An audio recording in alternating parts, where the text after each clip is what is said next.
This is CNN Tonight. I'm Don Lemon. I want to be plain, okay? Whatever you're doing, please just sit down and watch, even if you watch just this much of the show, because I think it's important for our country and the world. If you are worried tonight, you should be.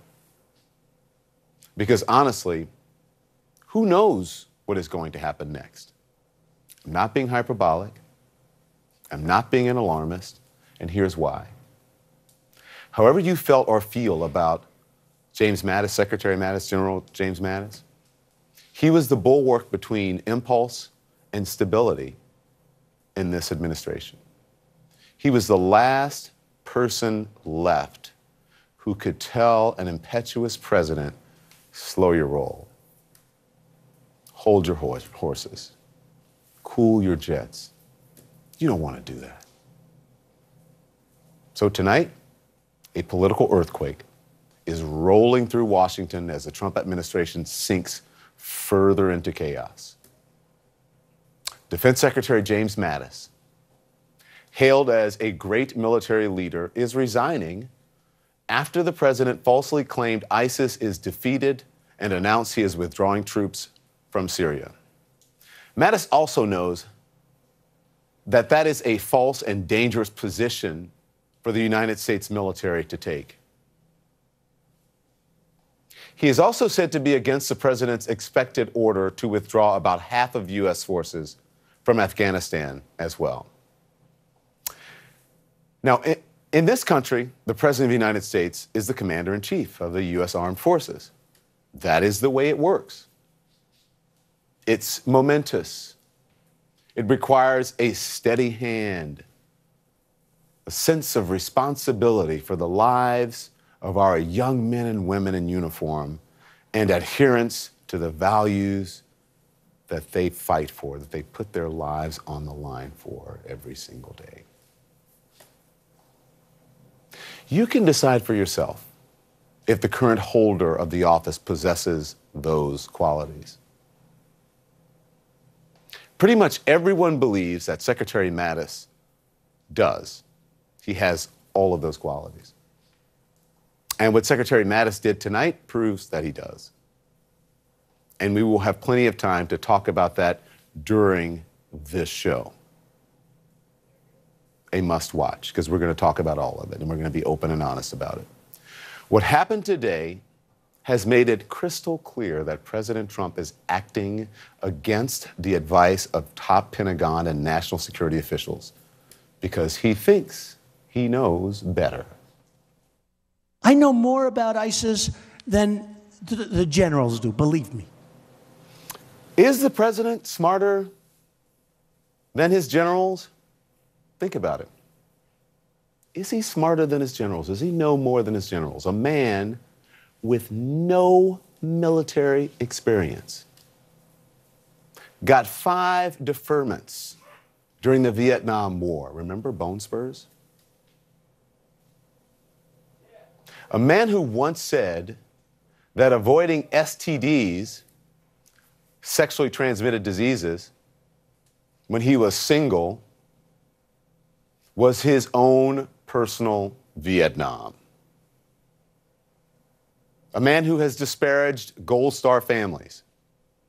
Does he know more about these conflicts than a 4-star general?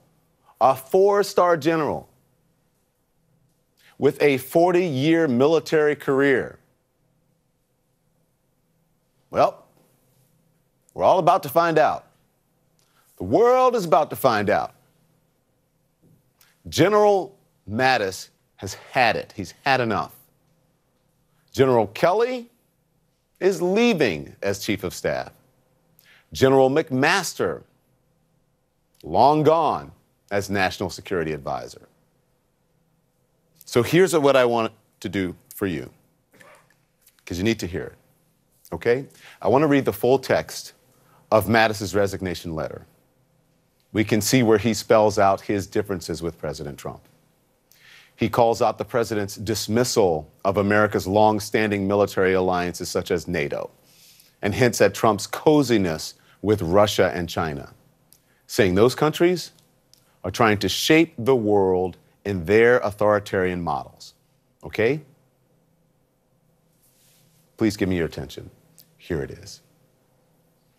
It says, "Dear Mr. President, I have been privileged to serve as our country's 26th Secretary of Defense, which has allowed me to serve alongside our men and women of the department in defense of our citizens and our ideals. I am proud of the progress that has been made over the past 2 years on some of the key goals articulated in our national defense strategy, putting the department on a more sound budgetary footing, improving readiness and lethality in our forces, and reforming the department's business practices for greater performance. Our troops continue to provide the capabilities needed to prevail in conflict and sustain strong U.S. global influence. One core belief I have always held is that our strength as a nation is inextricably linked to the strength of our unique and comprehensive system of alliances and partnerships. While the U.S. remains the indispensable nation in the free world, we cannot protect our interests or serve that role effectively without maintaining strong alliances and showing respect to those allies. Like you, I have said from the beginning that the armed forces of the United States should not be the policemen of the world. Instead, we must use all tools of American power to provide for the common defense, including providing effective leadership to our alliances. NATO's 29 democracies demonstrated that strength in their commitment to fighting alongside us following the 9/11 attack on America. The Defeat ISIS coalition of 74 nations is further proof. Similarly, I believe we must be resolute and unambiguous in our approach to those countries whose strategic interests are increasingly in tension with ours. It is clear that China and Russia, for example, want to shape a world consistent with their authoritarian model, gaining veto authority over other nations' economic, diplomatic, and security decisions to promote their own interests at the expense of their neighbors, America and our allies.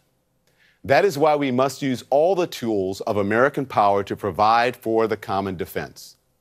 My views on treating allies with respect and also being clear-eyed about both malign actors and strategic competitors are strongly held and informed by over 4 decades of immersion in these issues. We must do everything possible to advance an international order that is most conducive to our security, prosperity, and values. And we are strengthened in this effort by the solidarity of our alliances. Because you have the right to have a Secretary of Defense whose views are better aligned with yours on these and other subjects, I believe it is right for me to step down from my position. The end date for my tenure is February 28, 2019, a date that should allow sufficient time for a successor to be nominated and confirmed, as well as to make sure the department's interests are properly articulated and protected at upcoming events, to include congressional posture hearings and the NATO Defense Ministerial meeting in February. Further, that a full transition to a new Secretary of Defense occurs well in advance of the transition of Chairman of the Joint Chiefs of Staff in September, in order to ensure stability within the department. I pledge my full effort to a smooth transition that ensures the needs and interests of the 2.15 million service members and the 732,079 DoD civilians receive undistracted attention of the department at all times, so that they can fulfill their critical round-the-clock mission to protect the American people. I very much appreciate this opportunity to serve the nation and our men and women in uniform.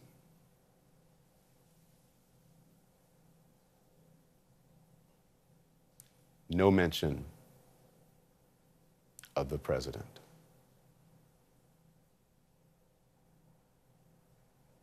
The reaction of Democratic Congressman John Garamendi of California sums up what a lot of Americans are thinking tonight, using 2 words when told Mattis is leaving the Pentagon.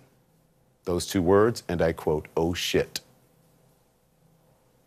Mattis is often called one of the adults inside the Trump administration. Soon he will be gone, along with Kelly, with McMaster, with Tillerson, The list is too long to go through. And as the world reeled in shock from this announcement, who strolled out of the White House to face the cameras and make the case for this administration?